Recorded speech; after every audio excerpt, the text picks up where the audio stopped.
আলোচ্য বিষয় চালক সংশ্লেষণ প্রক্রিয়া। 1. চক্রীয় ফটোফসফোরাইলেশন প্রক্রিয়া। 2. চক্রীয় ফটোফসফোরাইলেশনের বৈশিষ্ট্য। 3. অচক্রীয় ফটোফসফোরাইলেশন প্রক্রিয়া। 4. অচক্রীয় ফটোফসফোরাইলেশনের বৈশিষ্ট্য। 5.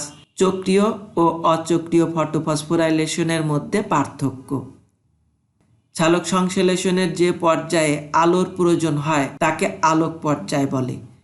আলোক পর্যায় দুইটি উপায়ে সম্পন্ন হয়। 1. চক্রীয় ফটোফসফোরাইলেশন প্রক্রিয়া। 2. অচক্রীয় ফটোফসফোরাইলেশন প্রক্রিয়া। চালক সংশ্লেষণের যে পর্যায়ে আলোর প্রয়োজন হয় না তাকে আলোক নিরপেক্ষ পর্যায় বলে। আলোক নিরপেক্ষ পর্যায়ে 3টি চক্র রয়েছে। 1. ক্যালভিন চক্র। 2. হ্যাসেলাক চক্র। 3. ক্যাম চক্র। আলোক পর্যায়ে সবুজ উদ্ভিদ সৌরশক্তিকে রাসায়নিক শক্তিতে পরিণত করে। রাসায়নিক শক্তি এটিপি এবং NADPH2 এর মধ্যে জমা থাকে। এই রাসায়নিক শক্তির প্রভাবে আলোক নিরপেক্ষ পর্যায়ে পানি ও কার্বন ডাই অক্সাইডের মিলন ঘটিয়ে শর্করা উৎপন্ন হয়। আলোক পর্যায় বা লাইট ফেজ। চালক সংশ্লেষণের যে পর্যায় আলোকের উপস্থিতিতে সংঘটিত হয় তাকে আলোক পর্যায় বা লাইট ফেজ বলে। 1957 সালে বিজ্ঞানী আর্নন ও তার সহকর্মীবৃন্দ আলোক পর্যায়ে 2 ধরনের ফটোফসফোরাইলেশন উল্লেখ করেন। 1. চক্রীয় ফটোফসফোরাইলেশন। 2. অচক্রীয় ফটোফসফোরাইলেশন। চক্রীয় ফটোফসফোরাইলেশন বা সাইক্লিক ফটোফসফোরাইলেশন। যে ফটোফসফোরাইলেশন প্রক্রিয়ায় ক্লোরোফিল অণু হতে নির্গত উচ্চ শক্তি সম্পন্ন ইলেকট্রন বিভিন্ন বাহকের মাধ্যমে বাহিত হয়ে শক্তি হারিয়ে নিস্তেজ হয়ে পুনরায় ওই ক্লোরোফিল অণুতে ফিরে আসে তাকে চক্রীয় ফটোফসফোরাইলেশন বলে। চক্রীয় ফটোফসফোরাইলেশন প্রক্রিয়া পরীক্ষার খাতায় কিভাবে লিখতে হবে সেই সুন্দর এবং আকর্ষণীয় নোটটি তোমাদের মাঝে উপস্থাপন করা হয়েছে। তোমরা পরীক্ষার খাতায় এইভাবে লিখবে। চক্রীয় ফটোফসফোরাইলেশন প্রক্রিয়াটি চিত্রসহ ব্যাখ্যা করছি। চক্রীয় ফটোফসফোরাইলেশন প্রক্রিয়ায় ফটোসিস্টেম 1 অংশগ্রহণ করে। ফটোসিস্টেম 1 সূর্য থেকে আলোক শক্তি গ্রহণ করে। এই আলোক শক্তি বিক্রিয়া কেন্দ্র P700-তে স্থানান্তরিত হয়। P700 হতে 2টি উচ্চ শক্তি সম্পন্ন ইলেকট্রন নির্গত হয়। ইলেকট্রন দুটি ফেরিডক্সিন কর্তৃক গৃহীত হয়। ইলেকট্রন দুইটি ফেরিডক্সিন থেকে সাইটোক্রোম B6-এ আসে। সাইটোক্রোম B6 থেকে ইলেকট্রন দুইটি অতি দ্রুত প্লাস্টোকুইনিনে আসে। প্লাস্টোকুইনিন থেকে ইলেকট্রন দুইটি সাইটোক্রোম F-এ আসে। এ সময় ইলেকট্রন কিছু শক্তি হারায়। সেই শক্তির প্রভাবে ADP এবং PI এর মিলন ঘটিয়ে ATP তৈরি হয়। তাহলে ইলেকট্রন দুটি PQ থেকে সাইটোক্রোম F-এ আসার সময় একটি ATP উৎপন্ন করে। এরপর ইলেকট্রন দুটি সাইটোক্রোম F থেকে প্লাস্টোসায়ানিনে আসে। প্লাস্টোসায়ানিন থেকে ইলেকট্রন দুটি ফটোসিস্টেম 1-এ প্রবেশ করে। এভাবে ফটোসিস্টেম 1 তার হারানো ইলেকট্রন ফেরত পায়। ফটোসিস্টেম 1 থেকে উচ্চ শক্তি সম্পন্ন ইলেকট্রন নির্গত হলো, বিভিন্ন বাহকের মাধ্যমে বাহিত হয়ে শক্তি হারিয়ে নিস্তেজ হয়ে পুনরায় ওই ক্লোরোফিল অণুতে ফিরে আসলো। একেই বলা হয় চক্রীয় ফটোফসফোরাইলেশন। চক্রীয় ফটোফসফোরাইলেশনের বৈশিষ্ট্য। 1. নির্গত ইলেকট্রন একই ক্লোরোফিল অণুতে ফিরে আসে। যে ক্লোরোফিল অণু হতে ইলেকট্রন নির্গত হয়েছিল সেই ক্লোরোফিল অণুতেই ফিরে আসে। 2. ফটোসিস্টেম 1 অংশগ্রহণ করে। 3. পানির প্রয়োজন হয় না। 4. অক্সিজেন উৎপন্ন হয় না। 5. বিজারণ ঘটে না। 6. ফটোলাইসিস ঘটে না। 7. NADPH2 সৃষ্টি হয় না। অচক্রীয় ফটোফসফোরাইলেশন বা নন সাইক্লিক ফটোফসফোরাইলেশন। যে ফটোফসফোরাইলেশন প্রক্রিয়ায় ক্লোরোফিল অণু হতে নির্গত উচ্চ শক্তি সম্পন্ন ইলেকট্রন বিভিন্ন বাহকের মাধ্যমে বাহিত হয়ে শক্তি হারিয়ে নিস্তেজ হয়ে পুনরায় ওই ক্লোরোফিল অণুতে ফিরে না এসে অন্য কোনো ক্লোরোফিল অণুতে স্থানান্তরিত হয় তাকে অচক্রীয় ফটোফসফোরাইলেশন বলে। 1964 সালে বিজ্ঞানী হিল এবং ব্যান্ডল জেট নকশা দ্বারা এই প্রক্রিয়ার বিক্রিয়াগুলো ব্যাখ্যা করেন।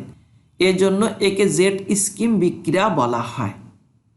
অচক্রীয় ফটোফসফোরাইলেশন প্রক্রিয়া পরীক্ষার খাতায় কিভাবে লিখতে হবে সেই সুন্দর ও আকর্ষণীয় নোটটি তোমাদের মাঝে উপস্থাপন করা হয়েছে। তোমরা পরীক্ষার খাতায় এইভাবে লিখবে। এটি প্রথম পৃষ্ঠা, এরপর দ্বিতীয় পৃষ্ঠা, এরপর তৃতীয় পৃষ্ঠা। অচক্রীয় ফটোফসফোরাইলেশন প্রক্রিয়া চিত্রসহ ব্যাখ্যা করছি। অচক্রীয় ফটোফসফোরাইলেশন প্রক্রিয়ায় ফটোসিস্টেম 1 এবং ফটোসিস্টেম 2 উভয়ই অংশগ্রহণ করে। ফটোসিস্টেম 1 সূর্য থেকে আলোক শক্তি গ্রহণ করে। এই আলোক শক্তি বিক্রিয়া কেন্দ্র P700-তে স্থানান্তরিত হয়। P700 হতে দুইটি উচ্চ শক্তি সম্পন্ন ইলেকট্রন নির্গত হয়। ইলেকট্রন দুটি ফেরিডক্সিন কর্তৃক গৃহীত হয়। এরপর ইলেকট্রন দুটি ফেরিডক্সিন থেকে NADP-তে স্থানান্তরিত হয়। ফটোসিস্টেম 2 সূর্য থেকে আলোক শক্তি গ্রহণ করে। এই আলোক শক্তি বিক্রিয়া কেন্দ্র P680-তে স্থানান্তরিত হয়। P680 হতে দুটি ইলেকট্রন নির্গত হয়। ইলেকট্রন দুটি প্লাস্টোকুইনিন কর্তৃক গৃহীত হয়। প্লাস্টোকুইনিন হতে ইলেকট্রন দুটি সাইটোক্রোম F-এ আসে। এ সময় ইলেকট্রন কিছু শক্তি হারায়। সেই শক্তির প্রভাবে ADP ও PI এর মিলন ঘটিয়ে ATP তৈরি হয়। এরপর ইলেকট্রন দুটি সাইটোক্রোম F থেকে প্লাস্টোসায়ানিনে আসে। প্লাস্টোসায়ানিন থেকে ইলেকট্রন দুটি ফটোসিস্টেম 1-এ প্রবেশ করে। এভাবে ফটোসিস্টেম 1 তার হারানো ইলেকট্রন ফিরে পায়।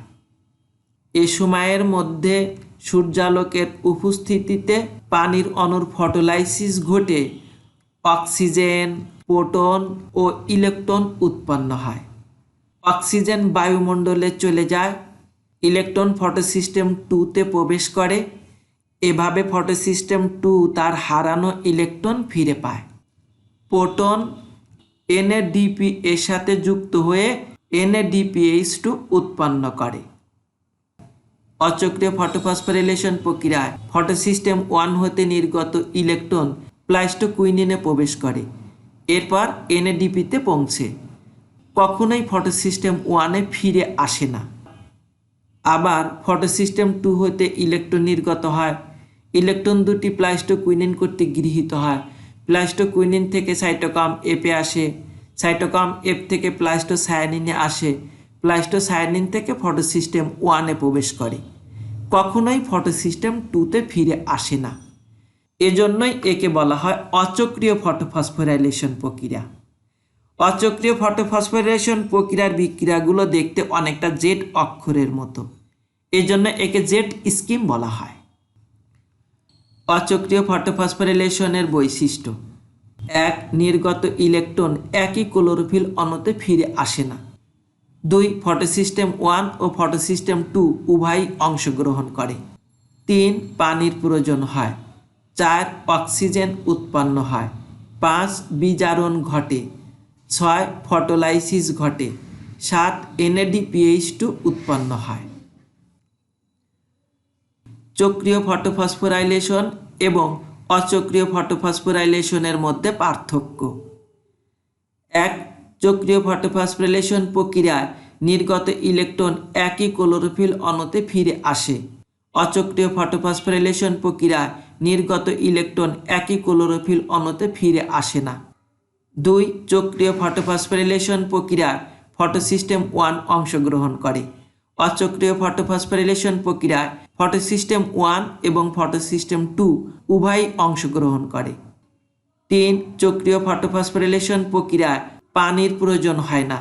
অচক্রীয় ফটোফসফোরাইলেশন প্রক্রিয়ায় পানির প্রয়োজন হয়। 4. চক্রীয় ফটোফসফোরাইলেশন প্রক্রিয়ায় অক্সিজেন উৎপন্ন হয় না। অচক্রীয় ফটোফসফোরাইলেশন প্রক্রিয়ায় অক্সিজেন উৎপন্ন হয়। 5. চক্রীয় ফটোফসফোরাইলেশন প্রক্রিয়ায় বিজারণ ঘটে না। অচক্রীয় ফটোফসফোরাইলেশন প্রক্রিয়ায় বিজারণ ঘটে। 6 চক্রীয় ফটোফসফোরিলেশন প্রক্রিয়া ফটোলাইসিস ঘটে না, অচক্রীয় ফটোফসফোরিলেশন প্রক্রিয়া ফটোলাইসিস ঘটে। 7 চক্রীয় ফটোফসফোরিলেশন প্রক্রিয়া NADPH2 সৃষ্টি হয় না, অচক্রীয় ফটোফসফোরিলেশন প্রক্রিয়া NADPH2 উৎপন্ন হয়। ধন্যবাদ সবাইকে। আল্লাহ হাফেজ।